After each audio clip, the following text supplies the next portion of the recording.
Hello and welcome to Get a Grip with me, Angela Scanlon. And me, Vicky Patterson. This is the podcast where we get loud about the realities of womanhood. And basically, dive headfirst into the chaos of life. I mean, we're literally wallowing in it right now. If you're sick of being told to pipe down, calm down, or dare I say it, get a grip, then you're exactly where you need to be.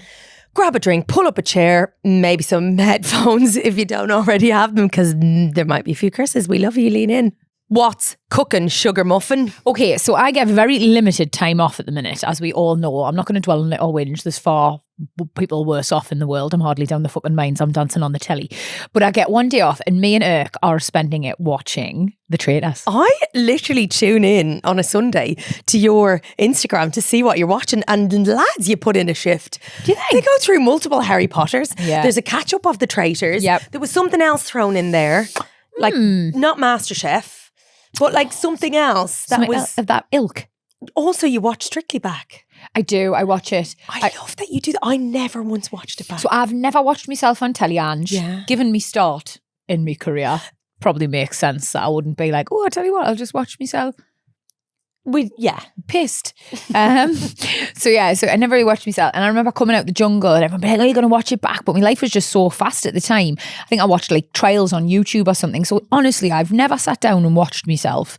But Strictly's just such a nice, like family-friendly show. Like they're not there to stitch you up. They're there to look after you and make this a lovely, joyful piece of entertainment. So I do actually sit and watch a little bit of it. I know, and I like watch me faves. I like watch Kaz and Bal and George and, you know, Lewis's at the weekend was amazing. So I tend to watch the whole show. Yeah. Oh, lovely. And I always get little glimpses of like my friends or Irk in the audience, which is nice. Hey, will I see you this weekend? Saturday. Yes. We're going to Strictly. Would you like me to heckle you or just cheer politely? Right, I think we all know the answer to that, you fucking knobhead. What are we dancing? Tango? Tango to Taylor Swift. I know. Fate of Ophelia. Yes. So this It's a great little tune it for is, it. babe. There's a couple. And don't put too much gravity on what the press write, because it's obviously outside of me control. You've just got to control your controllables and that. But a couple of the press have been saying, fans say Vicky Patterson has already sailed through to next week, all because of our song choice. Because the Swifties are going to love it. Like, And the kids are like, boom, love it. But sorry, you also caught up on Traitors, which I've been deep in now. I never stay I'm up late. to watch Don't telly. spoil anything. I won't. So where have you got to? I'm literally only on episode 3.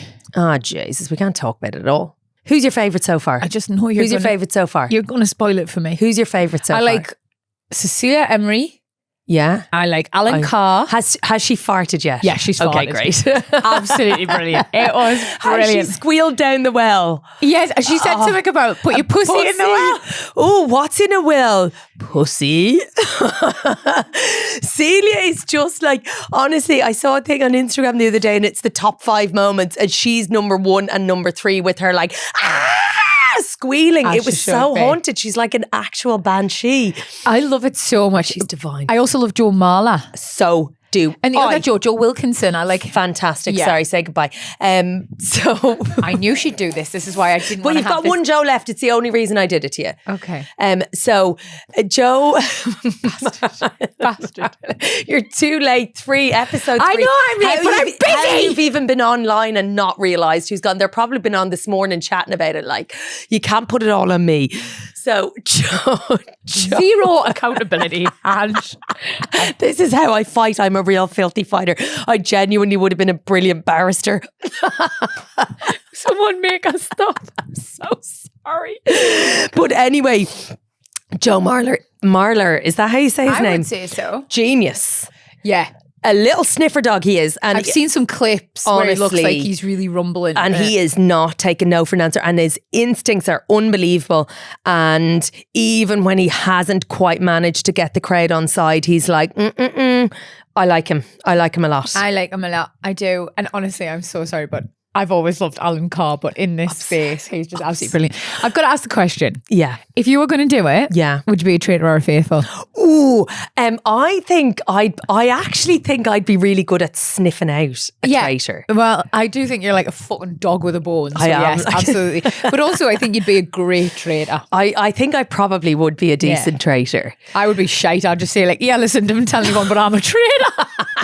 Can I trust you? Can I trust you? Yeah, you'd be actually shite. I was thinking about it the other day. I was like, you'd be dead good on this. I'd like, I have to be a fucking faithful mate because otherwise I would just tell everybody. But also then if you recruited, you'd be doomed. Oh, horrible. Because it's funny, I saw somebody talk about somebody who left. She's trying her hardest, isn't she? Who was talking about Alan, and they were like, oh my God, it's so obvious that he's a traitor. But what this person said was that he's been consistent because he's been ridiculous out of the blocks, like giggling. And so there's no change in his demeanor or his form. And then actually what you need more than anything is consistency, because then you're like, oh yeah, no, that's just Alan. So it's been accepted that that's just who he is. The chaos of him has... The chaos. Oh, it's so good. Absolutely fabulous. And Claudia, what a woman for the job, man. Fan-bloody-tastic. Mate. Yes. What's been happening with you? A bit of this, bit of that. You have been busy though. I have. I went to Ireland with 2 children. That'll do you. On my own. My 3-year-old had an absolute shit fit on the way. Oh God, this is awful. I'm going to get in trouble. But she like lay down. Brilliant. Face first in Cafe Nero. Great spot for it. At 8 p.m. and I was like, babe, we're getting in a taxi. We're doing a sausage roll run for dinner. And she had been unbelievable, and then she was done. She's like grabbing juice from the fridge. I was like, babe, we're not having orange juice, you're having a sausage roll. Brilliant parenting. And anyway, eventually I went, she would not get up. And so I said to the older one, come on, we're going to walk. Yeah, now, baby, obviously I knew where she was, but I like walked with purpose away from her. I could still see her. And then I saw her little face and she was like, Mom. And I'm sorry, Andrew, sometimes you've got to do it, mate. No. Sometimes you but have like to I do did it. see a little flicker where usually she knows right well that I'm there. But like she was in a busy place and it was late and there was a little flicker of, and I thought, part of me was like, okay, that'll learn you. Mate, But then the other bit was like, baby, you know I would never ever leave you, but get your arse off the ground, please. I feel like this is a perfectly relatable experience. I remember my mum leaving me once in fucking Sherwood Forest. Oh Jesus! No, I swear, is that a real place? It's a real place. I don't know if Robin Hood is real, but Sherwood Forest exists. Is he real? Mm-hmm.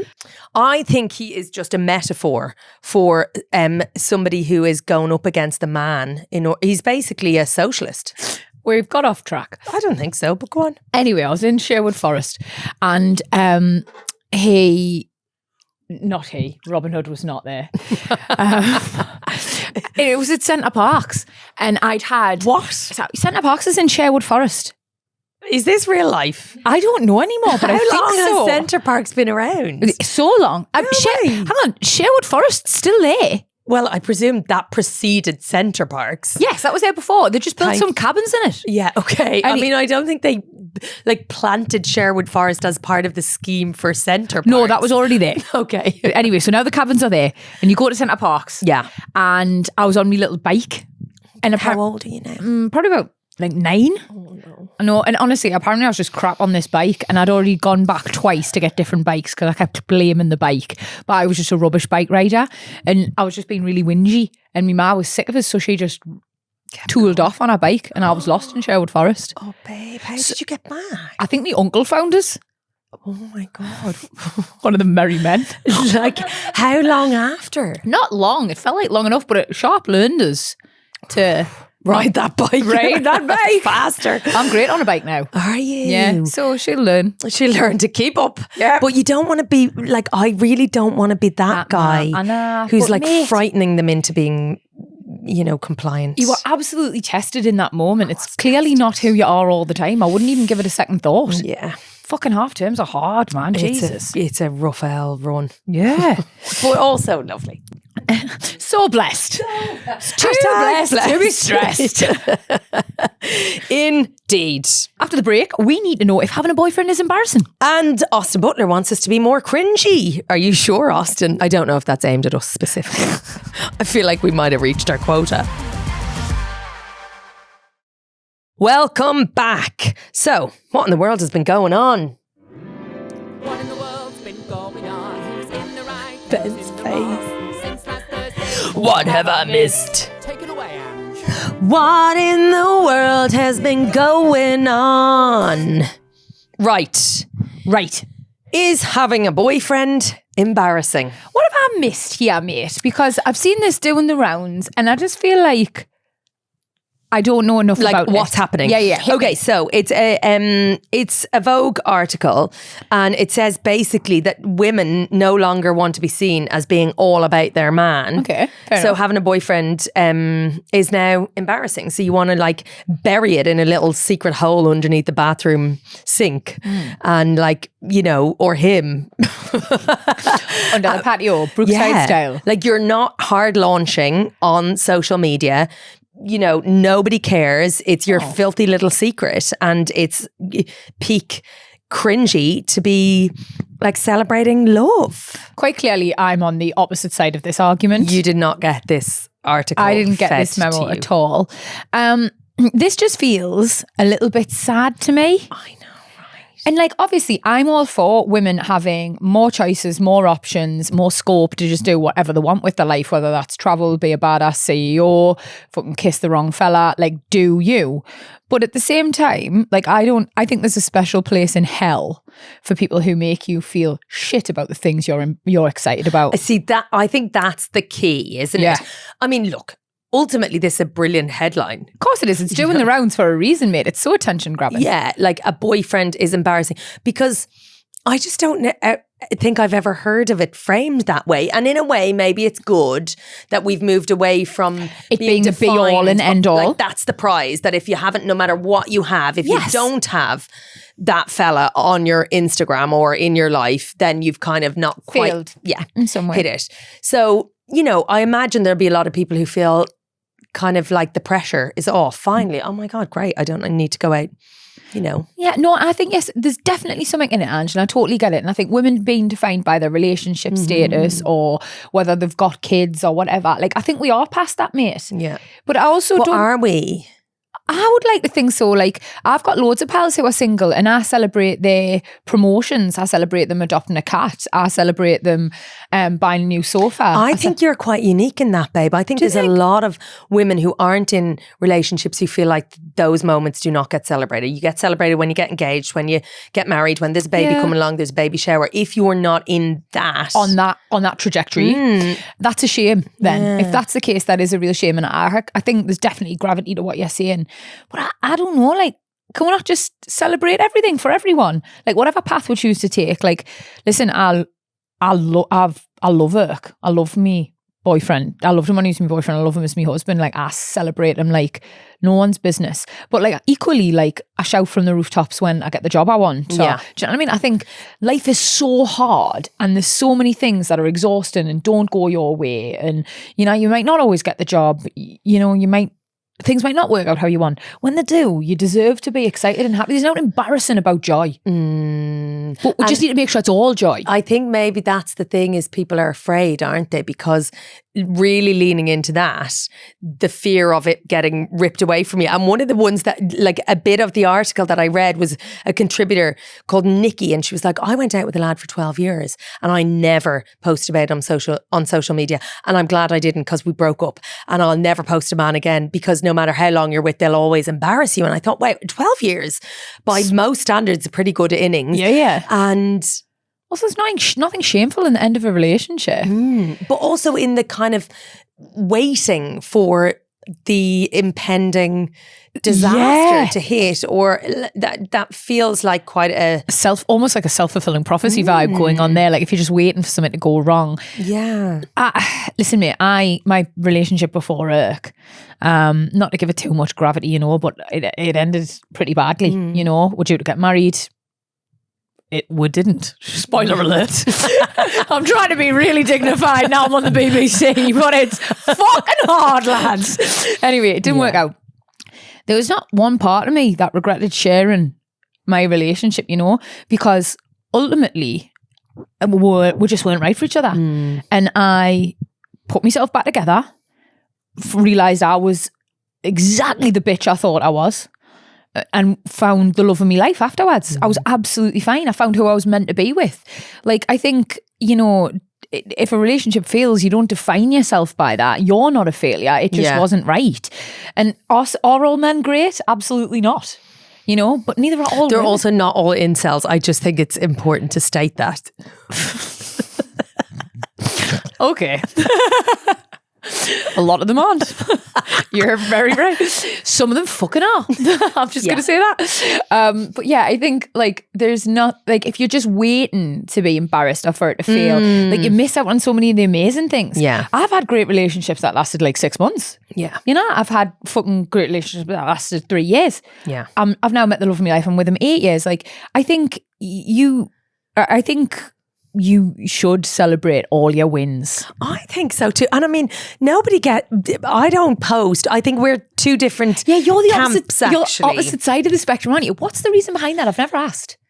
Roy kills me whenever I post. Does he hate it? Would you post more? Oh, like I think I did before. And then he's like, that's not my gig. No. Like, I don't want to be on the sun. I don't want anyone to know when I'm on holidays. Do you know what I mean? He's like really private to the point where now, actually, if I post him, I kind of feel like I'm exposing him a bit. You know? Yeah. Yeah. And it's similar with the girls. I never have posted them. Do you know what? I have complicated feelings around that, but I do think you're probably making a very responsible and smart decision. It's tricky, you know. It is tricky. It's mate. tricky. I'm not going to tell anyone what to do, but I do think you're doing the right thing. But like, you know, Roy's well able to stand up for himself. But I think he quite likes being A bit anonymous. stealthy. Irk absolutely fucking loves it, right? Loves a collab post. Loves the collab post. Is he going on Saturday? Will I be sitting with him? He's not coming. Annoyingly enough, he can't make his brother's Okay. 40th. We're at some awards thing, so he's taking him out. But he, the only time he's ever got pissed off was because when we first got together, I don't know if I've told you this, I was 31, I think, at the time, and he was 25, which was a conversation we hadn't had before meeting. Yeah. It was really weird. Which is actually, I mean... I think it's just because there's a shift in the decades. Exactly. That's it. If it was 27 and 20, I don't know, you did maths too, something, whatever. Yeah, it was shifting the Did I decades, do but it also wrong? it was the woman being older. Exactly, you little cougar. I know. Sleaze. I don't know if that's the sound a cougar makes. I quite like it. Whatever. More like that. Hissing. Anyway, so the press got a hold of we're dating, obviously. And in their head, it was just so fucking alien that a 31-year-old woman would go out with a 25-year-old man. What? So they were like, he mustn't be 25, he must be 35, right? So I was 31, he was 35. I've never fucking told them they've got it wrong. So now, Sorry, they think he's 42.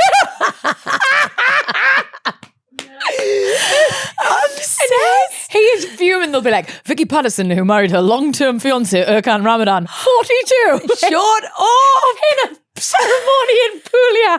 And he's like, will you just fucking tell them? And I'm like, nah. No. Oh my God. If Wikipedia says it, it's right. Yeah, so that's the only time he's had a little bit of an objection Oh, funny. to the old limelight. Okay, other than that, loves it. Loves it, mate. Great. Makes life easier. And I'm not embarrassed about my boyfriend or husband. I fucking love him.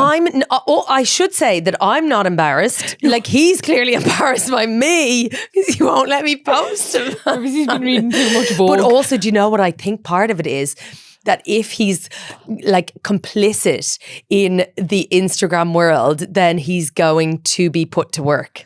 Oh. And we had quite a few spicy conversations early on where he's like, I'm not fucking standing here, take that picture again. Oh my God. See, and I'd be like, that's absolutely shite. Will you tell me when you're taking it? So I know, can you take a candid one? I'm going to walk by. And then he'll have stopped the video. I'm like, do the video so it looks like I'm not being video. No, he did not get the memo. And so he's basically gone, I don't want to be on there. I don't want any part of it. It's on you. It's a conscious decision. Yeah. So very opposite ends of the spectrum, mate. Erg is the polar opposite. Like he's taking all Get the shot. He's Instagram boyfriend, takes all the best pictures, does all the best candids, pictures of his sleep with the dogs. Like, it's just so lovely. Like, you know, the start of those films where the wife dies and they do all those. Hear Is us this out. a whole genre? No, hear us out. It's for start the films where the wife dies, and there's all those lovely, like, candid videos of her where she's like, "Stop! What are you doing?" You'll have that, you silly I'll bitch. fucking I have that. none. Yeah, you want to tell Roy to get on it in case you die, mate. Do you know, I often do think about that. Oh, same. I think they'll have literally nothing. She'll have to watch me doing the fucking tango. Do you know what I mean? As if that's me. Can we watch Mom do the tango? Mom, I just want to see your jive. It'd be like the only living footage of me. No, Roy needs to pull his finger out. Yeah, and have a Roy, word. get your shit together. But right, just to summarise. Yeah. I don't think it is embarrassing to have a boyfriend. I don't think anything's embarrassing, but I think we should celebrate it all. Boyfriends, adopting cats, new sofas, promotions, first solo travelling trip, whatever it is you're doing, let's celebrate all milestones. So regardless of where you're at on your trajectory in your life path, you feel like a worthwhile person. Yeah, I would say just not the sofa thing doesn't need documenting on the Joking, grid. I love a It's fucking all I new would settee. What if it's Barker and Stonehouse? Would you reckon Austin Butler has a Barker and Stonehouse couch? I can't. I'd say he's a 70s kind of retro Lignée rosette. Part I'm of sure I said I that feel wrong. so conflicted over Austin Butler because every time I see him, I'm like, wow. And then he talks like Elvis. And then I'm like, you are exactly. And he opens his mouth and he's really affected. And I sort of remember like how he dates 20-year-olds. But he's not much more than 20, is he? He is. He's in his 30s. Yeah, Google how old he is as well, Matt. Because he's fucking not young enough to be dating 20-year-old birds. Is he not? He looks pretty young. And sorry, who's he dating and what age are they? Well, he was dating Kaya Gerber, who yeah, is she's pretty young. Cindy Crawford's daughter, Yeah. who is very young. And But I mean, is she 20 or 30? Because Cindy's probably 55. she's 20. Oh, okay. There was about 12 years between them. Okay. I was going to say I'm not one to judge, but actually I really am. So I'll Yeah. just leave that there. And I'll love to Anyway, judge. Austin Butler has decided, aside from his sleazy women behaviour. What's he doing? Sorry, Ange, what is he doing? I got he says sidetracked. that we should be more cringe. Coming from him. So he's embodying this, do you think? I think he's doing it as a way to almost embrace The fact that he is. He is a bit cringe, you know? And I feel like he really probably would wish he was more cool, but I think he is actually a Is bit he cringe. totally cringe? I don't think I've ever really seen him moving. Brilliant. Right, this is why I'm conflicted, because I see pictures of him and I'm like, I would let you wear me like a hat. No, that's Tom Jones, babe. But no, it's also fucking Anton Austin Dubek. Anton Dubek, Austin Butler. There's a lot of hat wear. A lot of hat wearing. I feel like people should be actually more insulted if they make the list. Like maybe he feels more special. Anyway, he's a wicked bit of kit, but he is a bit. I think he's a bit cringe. It's a bit wooden, no? I think he's just a bit affected. Like the whole I played Elvis in a film 10 years ago. Now I'm going to speak like him forever is But mad. it's not 10 years ago. Have I fallen down a rabbit hole? 5, yeah. It's recent enough. He was up for an Oscar. Are you for telling that. us he should still be fucking speaking like him? No, but maybe 3 years ago. Okay. So what? Okay, fine. Okay, fine. Some people might say that your accent has changed. How on earth are you going to fucking compare me, you little knobhead, to this fella being Elvis? I'm for just fucking- saying. No, you're not. I'm just saying. This is making me vape. So he did. But what is his accent? He's American. He's not Elvis. Okay, but Elvis was American. Angela, you're just trying to wind us up now. I know you are. I just mean, he got into character. Some people would get gifts for that and prizes and better roles. Like Matthew McConaughey, I feel like that's a fucking At least Matthew McConaughey is playing like a version of himself, if that is a character. And he's not playing some old hairy burger man. Songa. What's his song? It was a singer.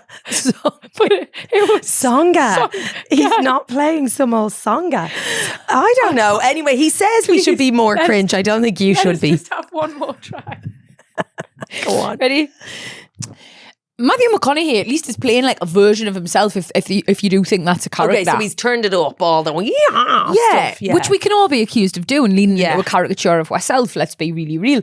But he is fully immersed himself in some old singer's life and is now parodying him. As But he's not like wearing a blouse and a fucking flared like white tuxedo around the place. He looks pretty sharp. Like he looks modern. yeah, I'm not suggesting that. It's his voice. It's his voice. Maybe he's from, where is he from? He's not from Memphis, you tit.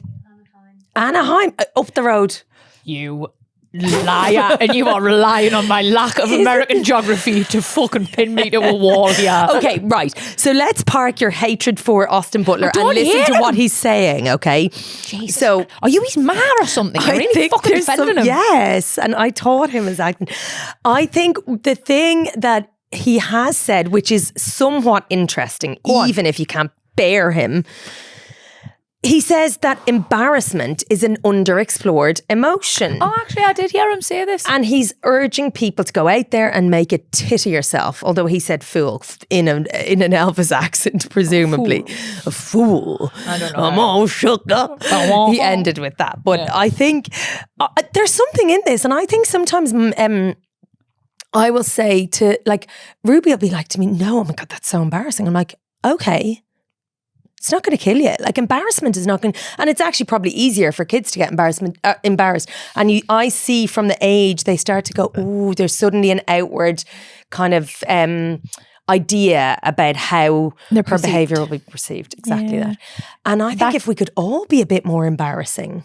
No, and I completely agree with the sentiment, just not the person delivering it. Okay, interesting. It's true though, mate. Like, oh God, I sound like a broken record, but look at Strictly. Do you know what I mean? Like, am I embarrassed? Am I a little bit scared? Am I like, do you know what I mean? Feeling all of these things all at once? Absolutely. Yeah. But you push through, you come out the other side and you prove you're capable of amazing things. And then literally you can do anything, babe. Why I think there's so much gravity to the sentiment of what he's saying. I just... Yeah, you're not buying it. I just don't think he came up with it. And he's acting like he's fucking invented the wheel, the knobhead. I love how if you like someone, you will literally give them all of their flowers, and if you can't stand them, it doesn't matter what they have to offer, you are not fucking buying it. I'm loyal. Well, I'm not going to get on the wrong side of VP. He also said, everything you want is on the other side of fear. He did not say that. There's no way. So fair enough, he may have said it. He did not come up with it. Okay, he said this. It's like me being I had a dream. It's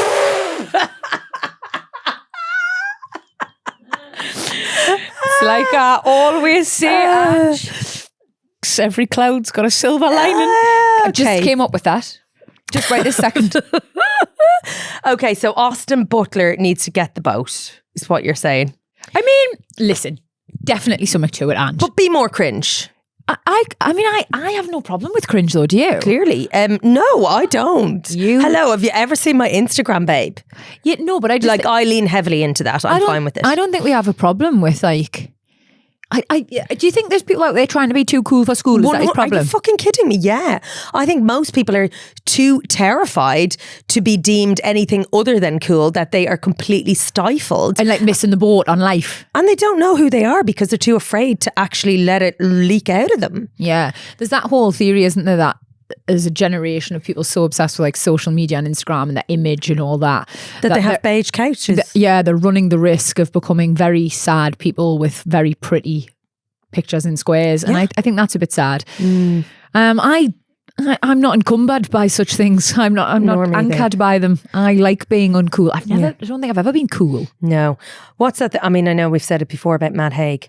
Never like go to the cool people. Yeah, you'll be cool when you're dead. I literally fucking freezing. I do like Matt Haig as well. I like him too. So thank you, Dr. Butler. We'll take that one. Stick it on an affirmations card. If you spot a story that you think we need to hear about, whether it's headlines, hot takes, or heated debates, please get in touch. Yes, we want this podcast to be as much about you as it is about us too. So you can get in touch on the email. It's hello@getagriplove.com. Instagram is @getagriplove. Send us a little DM. And the WhatsApp is 07457411037. We're particularly partial to a voice memo. I do love a voice note. Oh, same. Although I heard today about such thing as a millennial pause. What? Now, you're going to get really pissed off about this. I can already feel me blood boiling. So, Apparently I do it quite a bit. I think I might have just done it there. It's when you like press ding dong on the thing to record and then you take like a millisecond to gather yourself. Oh no, cringe. That's peak cringe. To the little Gen Zers, they're like, just press thing and vomit your words into it before you've even formulated a sentence. I feel like I've never voice noted a Gen Z. I don't think so. I wouldn't know what their opinion is. If you were, they would be judging you heavily for breathing. God, you cannot do note, can you? You can't do note. Note these days. We'll be back every Thursday, so please hit the follow button so you don't ever miss an ep, because that would be a real travesty. Wouldn't it? Amy sent us a lovely message. I just want to say how much I love your podcast. I'm a 19-year-old farmer. Brilliant. So I spend a lot of time working alone. That's a bit sad. Which can lovely, no? Can get very lonely. Oh. Putting your podcast on while I'm working genuinely just feels like I'm having a laugh with my mates. You both give me so much inspiration to be strong and driven, especially in such a male-dominated field. So thank you so much for that. Do you see what she did there? She's a farmer working in a male-dominated field. Fucking well in here. That was great. Amy. I cannot think of anything more glorious than being in a field on my own all day. Can you not? Honestly, yeah. I can't remember the last time I was alone. I'm actually going to cry. So I'm sweating. It's just been half term. I love alone time though. Everybody loves being on their own sometimes, See, mate. some people don't. Oh no, I need to have some time on my own. Do you? Social battery, babe. Everybody likes a little bit of downtime. Although I will say this, Ercan could easily be with me all the time. Okay. I remember in lockdown, I was about 4 months in or whatever, and I was like climbing the walls in my little flat. And I was thinking, I'm just going to I'm going to have to get out before I murder him and put him in the freezer. And I walked out of the flat, just like really... Like in a stormer? No, casually, mate. Okay. Very much like, I just needed some space. And he was on the exercise bike on my balcony. And I just got to the park. And unbeknown to me, he saw us like walking on my little stompy route.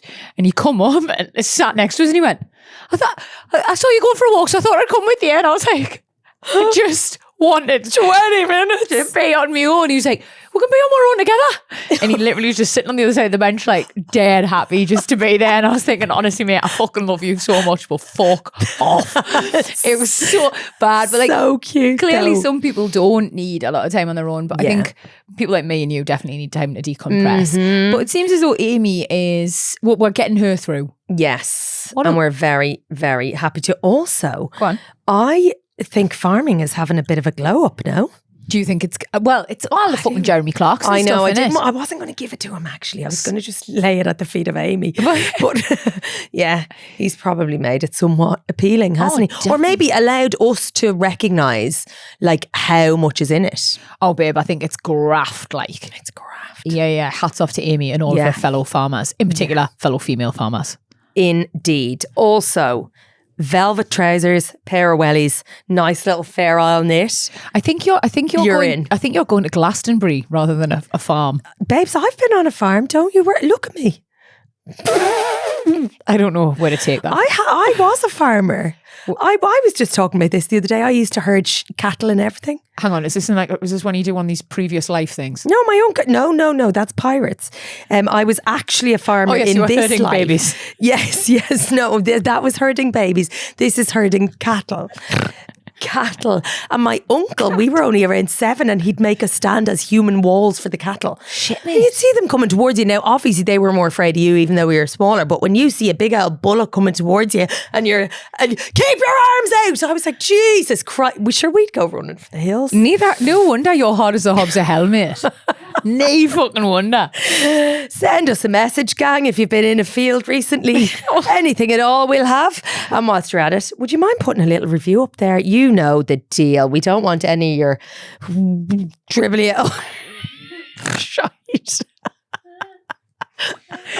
Remember, Ange, it's 5 stars or fuck off. Love you.